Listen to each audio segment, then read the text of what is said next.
Hello everyone, कैसे हैं आप लोग। उम्मीद है कि आप लोग अच्छे होंगे। हम लोगों ने लास्ट क्लास में अपना, आपको पता है कि हम लोगों ने इन्वर्स ट्रिग्नोमेट्रिक फंक्शन स्टार्ट कर दिया था ना।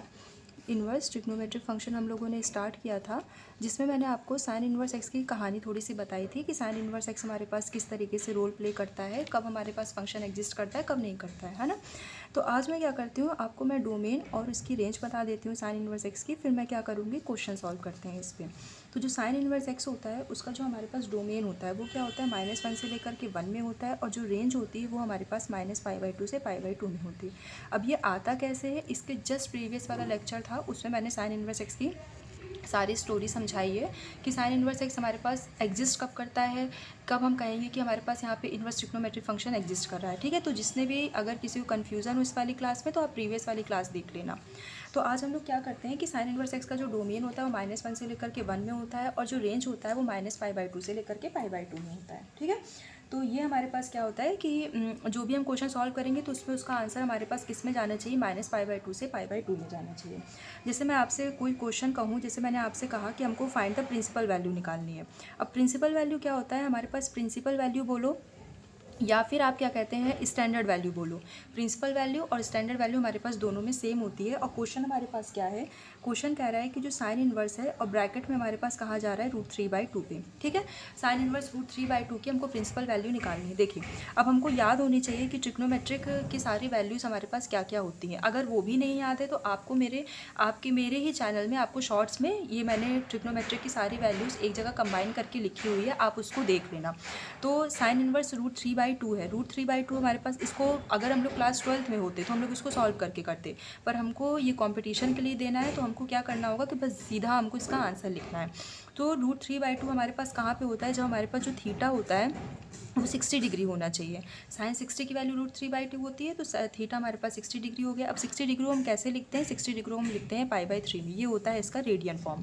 और हमको ये जो आंसर आता है ना, ये जो हमारे पास इसका आंसर आया है वो मस्ट भी बिलोंग्स कहाँ करना चाहिए, हमारे पास जो रेंज है -π/2 से π/2 के बीच में बिलोंग करना चाहिए। मतलब जो इसकी रेंज है वो उसी में ही इसका आंसर जाना चाहिए। अगर नहीं जाता है तो इसके लिए भी हमको क्या करना पड़ेगा, उसको कुछ चेंज करके लिखना होता है। ठीक है, जैसे ये हो गया। अब मैंने आपसे दूसरा क्वेश्चन कहा कि साइन इन्वर्स है -½ है।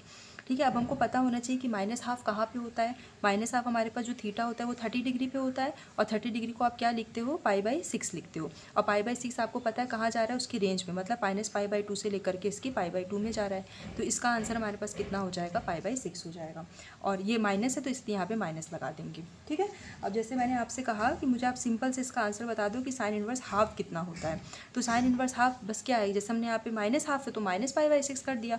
यहाँ पे क्या है, सिंपल 30 डिग्री है, 30 डिग्री का आंसर कितना आ जाता है हमारे पास, π/6 आ जाता है। और जो π/6 होता है वो कहाँ बिलोंग करता है, -π/2 से लेकर के π/2 में, तो इसका आंसर क्या आ जाएगा, π/6 आ जाएगा। अब जैसे मैंने आपसे कहा कि मुझे आप बताओ कि साइन इन्वर्स -1/√2 क्या होता है। -1/√2 अगर केवल +1/√2 होता तो वो π/4 होता है। तो थीटा इज इक्वल टू कितना हो जाएगा, माइनस का π/4, और जो π/4 है वो कहाँ बिलोंग कर रहा है, हमारे पास रेंज में बिलोंग कर रहा है। ठीक है, इतनी कहानी आप लोग को उम्मीद है समझ में आ गई होगी।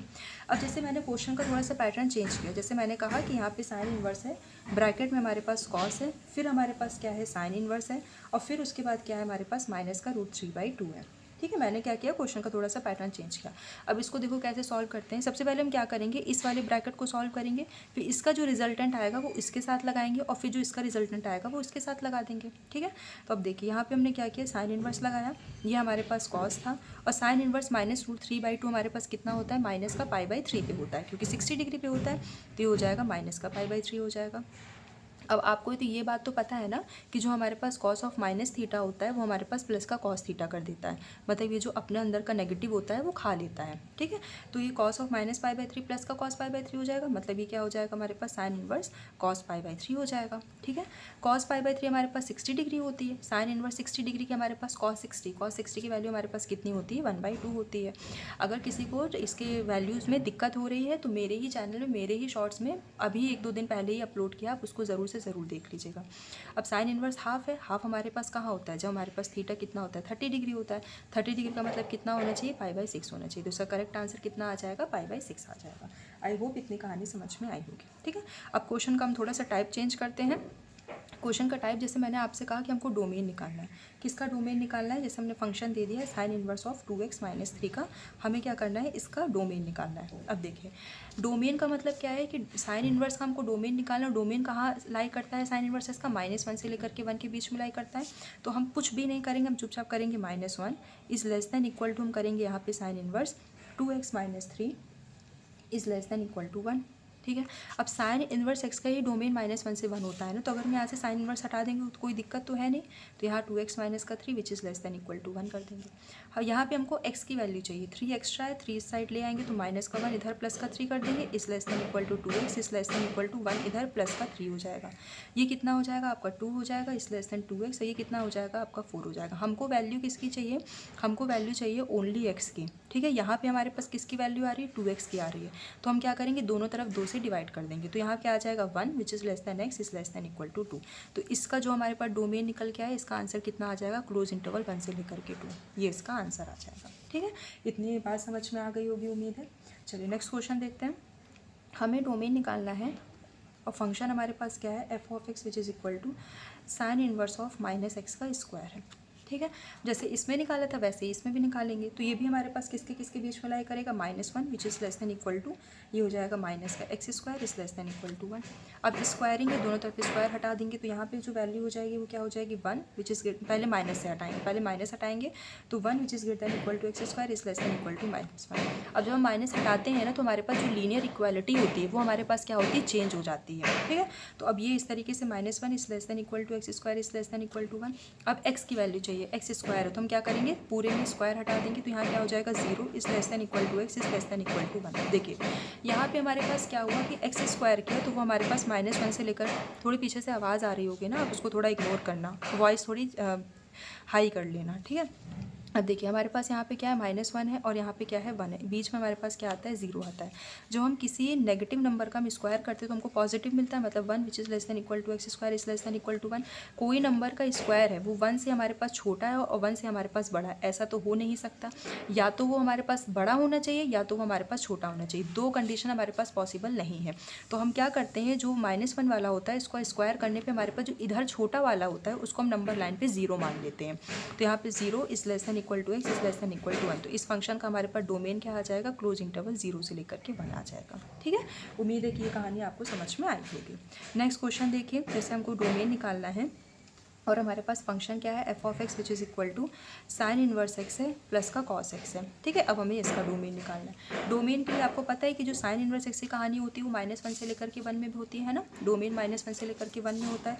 तो साइन इनवर्स एक्स की तो आपको कोई दिक्कत नहीं होगा, तो इसको आप चुपचाप -1 से लेकर के 1 लिख दो। ठीक है, जब हम डोमेन निकालते हैं ना और हमारे पास दो फंक्शन दिए होते हैं तो हम क्या करते हैं? साइन इनवर्स एक्स का अलग से निकालेंगे और कॉस एक्स का हमारे पास जो डोमेन होता है, कॉस एक्स का जो ग्राफ होता है, मैं नेक्स्ट क्लास में बताऊँगी। कॉस एक्स का ग्राफ हमारे पास कुछ इस तरीके से बनता है।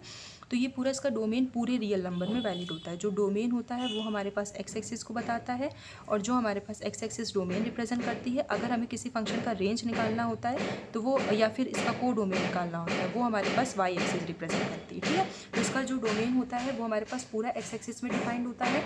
तो इसका जो डोमेन है वो पूरा रियल नंबर आ जाएगा। आर एक रियल नंबर है। फिर हम जब इसका डोमेन निकालते हैं ना, इसका हम क्या करते हैं? इंटरसेक्शन ले लेते हैं। इंटरसेक्शन लेते हैं, अब देखिए नंबर लाइन बनाएंगे, पूरा हमारे पास ये आर है, बीच में -1 है और ये 1 है। ठीक है, और ये पूरी रियल नंबर है।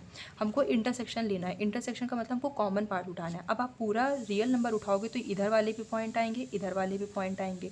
तो हमको तो इंटरसेक्शन लेना है, मतलब कॉमन पार्ट लेना है। -1 और 1 के बीच में तो वो आते नहीं है, तो इसका इंटरसेक्शन क्या आ जाएगा? -1 से लेकर के 1 आ जाएगा। तो इसका जो डोमेन निकल के आएगा वो -1 से लेकर के 1, इसका आंसर क्या हो जाएगा? -1 से लेकर के 1 आ जाएगा। ठीक है, आई होप आपको ये साइन इनवर्स एक्स की कहानी समझ में आई होगी। मैं आपको कुछ क्वेश्चन देती हूँ जिसका आंसर आप मुझे ना कमेंट सेक्शन में दे देना। ठीक है, तो मैं क्या करती हूँ, मैं एक और क्वेश्चन बता देती हूँ जो हमारे पास थोड़ा ईजी पीजी सा है। देखिए एक हमारे पास क्वेश्चन है कि हमारे पास जो x है, y है और z है वो कहाँ बिलोंग करता है? -1 से लेकर के 1 में इंटरवल में आता है। और हमारे पास क्या कह रहा है कि साइन इनवर्स x ले लो प्लस का साइन इनवर्स y है प्लस का साइन इनवर्स z है, जो हमारे पास क्या है? आपको दे रहा है 3π/2 माइनस का। तो हमें निकालना है फाइंड द वैल्यू। हमें किसकी वैल्यू निकालनी है? फाइंड वैल्यू करना है किसकी? x plus y plus z की, हमको इसकी वैल्यू निकालनी है। देखिए हाँ, क्वेश्चन हमारे पास ये कह रहा है, अब कह रहा है कि 3 नंबर है, इनको हमारे पास जोड़ने पे कितना आ रहा है, माइनस का 3π/2 आ रहा है। ठीक है, तो इसका मतलब क्या हुआ कि अगर हम इसका सम करें, क्योंकि सम सेपरेट, अगर हम सेपरेट करें तो इसका सम हमारे पास 3π/2 की तरफ ही आना चाहिए। तीनों को जोड़ने में माइनस 3π/2 आ रहा है। तो अगर आप ऐसा कर लो कि साइन इनवर्स x को -π/2 ले लो, और साइन इनवर्स y को -π/2 ले लो, और साइन इनवर्स z को -π/2 ले लो। कोई क्राइम तो नहीं किया मैंने, है ना? ऐसा कर सकते, तीनों को जोड़ोगे तो -3π/2 आ जाएगा। तो यहाँ पे x की वैल्यू हमारे पास कितनी आ जाएगी, साइन इस साइड जाएगा तो क्या हो जाएगा, साइन, और यहाँ आ जाएगा π/2, ये नेगेटिव आ जाएगा। इस तरीके से यहाँ पे y करेंगे तो यहाँ पे कितना आ जाएगा हमारे पास, साइन π/2 आ जाएगा। इसी तरीके से यहाँ करेंगे तो z which is equal to कितना आ जाएगा हमारे पास, साइन π/2 आ जाएगा। साइन π/2 मतलब 90 डिग्री, 90 डिग्री की वैल्यू हमारे पास कितनी होती है, 1 होती है। इस तरीके से x is equal to 1, y which is equal to 1, z is equal to 1। x y z की वैल्यू आ गई। हमसे क्या पूछा था क्वेश्चन में, x + y + z, हम उसको उठा के रख देंगे यहाँ पे, तो 1 + 1 + 1, तो कितना आ जाएगा हमारे पास 3। तो इसका करेक्ट आंसर कितना आ जाएगा हमारे पास, 3 आ जाएगा। ठीक है, मैं आपको क्या कहते हैं, क्या बता रही थी, कुछ क्वेश्चन देती हूँ होमवर्क में, आप लोग उसके क्वेश्चन को करेंगे।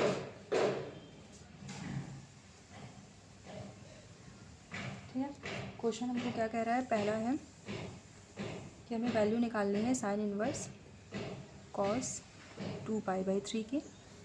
दूसरा क्वेश्चन है हमारे पास साइन इनवर्स cos 3π/4 की। तीसरा क्वेश्चन है हमारे पास साइन इनवर्स tan 5π/4 की। ठीक है, आप इसका आंसर निकालने के बाद कमेंट सेक्शन में इसका आंसर बता दीजिएगा। ठीक है, ये हो गया। दूसरा क्वेश्चन हमारे पास क्या है, हमें डोमेन निकालना है। कुछ फंक्शन मैं आपको दे रही हूँ, उसका आप डोमेन निकाल लीजिएगा। जैसे फंक्शन है हमारे पास साइन इनवर्स √में x² - 1। और तीसरा क्वेश्चन मैं ये दे रही हूँ कि 4 नंबर है, साइन इनवर्स x प्लस का साइन इनवर्स y प्लस का साइन इनवर्स z प्लस का साइन इनवर्स t, उसका सम आपको दे रहा है हमारे पास 2π है। ठीक है, और फिर कह रहा है हमको फाइंड करना है, find the value of x² + y² + z² + t²। इसकी वैल्यू आपको निकालनी है। ठीक है, इसका आंसर बता दीजिएगा मुझे। मैं आपको एक चीज़ और थोड़ा बता देती हूँ कि जो साइन का ग्राफ होता है ना, वो हमारे पास कुछ इस तरीके से होता है। साइन का ग्राफ हमेशा यहाँ से शुरू होता है ओरिजिन से, और ये इस तरीके से होते हुए जाता है, और ये इस तरीके से सेम इधर भी बनता है। तो इसका जो मैक्सिमम रेंज होता है, ये ऊपर तक जाता है, तो इसकी जो मैक्सिमम रेंज होती है वो होती है हमारे पास +1, और जो नीचे हमारे पास जाता है वो कितना होता है हमारे पास, -1 होता है। या और यहाँ पे होता है हमारे पास 0, जहाँ 1 हाईएस्ट कहाँ पे होता है, जहाँ हमारे पास π/2 होता है। और फिर यहाँ थोड़ा सा बढ़ते हैं, क्योंकि यहाँ पे 0 आ रहा है, तो 0 कब होता है, जब पाई होता है। हमेशा याद रखिएगा, साइन का जो हमारे पास n π होता है वो हमेशा 0 देता है, और जो n बिलोंग करता है हमारे पास इंटीजर में आता है। n π का मतलब क्या है, आप यहाँ पे साइन π ले लो, साइन 2π ले लो, साइन 3π ले लो, साइन 4π ले लो, साइन 5π ले लो, कुछ भी ले लो, उसका हमेशा n π क्या होता है, 0 देता है। यहाँ पाई आता है। फिर हम थोड़ा सा नीचे की तरफ जाते हैं तो -1 कहाँ पे होता है, जहाँ हमारे पास 3π/2 होता है। फिर हम थोड़ा ऊपर की तरफ बढ़ते हैं तो यहाँ पे 2π आता है। ग्राफ देखिए, ये 2π के बाद हम देखेंगे तो ये ग्राफ हमारे पास रिपीट करने लगता है। इसी तरीके से सेम हूबहू कॉपी यहाँ चलती है, यहाँ -π/2 होता है। फिर यहाँ पे आते हैं तो यहाँ पे माइनस का पाई होता है। फिर यहाँ पे आते हैं हमारे पास, यहाँ पे होता है 3π/2, और फिर यहाँ पे आ जाते हैं हमारे पास हो जाता है 2π। ठीक है, तो ये होता है हमारे पास y which is equal to sine x का ग्राफ। ये साइन एक्स का ग्राफ होता है। अब इसी तरीके से हमको, अब देखिए इसका जो डोमेन है वो पूरा हमारे पास यहाँ पे पूरे में डिफाइंड हो रहा है ना, इसमें कोई दिक्कत तो है नहीं, पूरे में हमारे पास यहाँ पे डिफाइंड हो रहा है। तो डोमेन इसका क्या हो जाता है, आर हो जाता है। और जो रेंज होता है वो कहाँ से कहाँ तक, रेंज क्या होती है, वाई एक्सिस बताती है। अभी मैं आपको बता के आई हूँ यहाँ पे कि जो डोमेन होता है वो एक्स एक्सिस बताता है, और जो रेंज होती है वो हमारे पास वाई एक्सिस बताती है। तो इसका रेंज देखिए हमारे पास यहाँ पे -1 और 1 के बीच में ही फ्लक्चुएट कर रहा है ना, ऊपर नीचे -1 के बीच में ऑस्किलेट कर रहा है। तो इसकी रेंज कितनी हो जाएगी, क्लोज इंटरवल -1 से 1। अब देखिए साइन इनवर्स एक्स में क्या होता है कि इसकी कहानी पलट जाती है। मतलब जो एक्स एक्सिस हमारे पास अभी तक डोमेन रिप्रेजेंट कर रहा था, अब एक्स एक्सिस हमारे पास रेंज रिप्रेजेंट करने लगती है, मतलब कहानी पलट जाती है। यहाँ पे डोमेन आर था, तो यहाँ पे हमारे पास डोमेन -1 से लेकर के 1 हो गया, रेंज -1 से लेकर के 1 थी, तो यहाँ पे इसका रेंज -π/2 से π/2। देखिए रेंज का काम डोमेन करने लग गया है, और जो डोमेन आर थी वो हमारे पास ये हो गई है। अगर किसी को ये चीज़ नहीं समझ में आ रही कि -π/2 से π/2 और -1 से 1 कैसे हुआ है, आप इसके जस्ट प्रीवियस वाला लेक्चर देखिएगा, लेक्चर नंबर 1, उसमें मैंने आपको सब कुछ एक्सप्लेन किया है कि साइन इनवर्स एक्स की कहानी कहाँ से शुरू होती है, क्यों इसका डोमेन -1 से लेकर के 1 होता है, क्यों इसका रेंज -π/2 से π/2 होती है। ठीक है, तो आज की क्लास के लिए हम लोग इतना ही रखते हैं। ये हमारे पास कुछ होमवर्क था, आप इसका होमवर्क कर लीजिएगा। और ये हमारे पास जो मैंने आज आपको पढ़ाया है। ठीक है, अगर आपको कंटेंट्स अच्छा लग रहा है, समझ में आ रहा है, तो आप प्लीज़ इसको लाइक करिए, शेयर करिए और अपने दोस्तों के साथ भी इसको सब्सक्राइब करवाइए। ठीक है, चलिए मिलते हैं हम लोग नेक्स्ट क्लास में, जिसमें हम लोग कॉस इनवर्स पढ़ेंगे।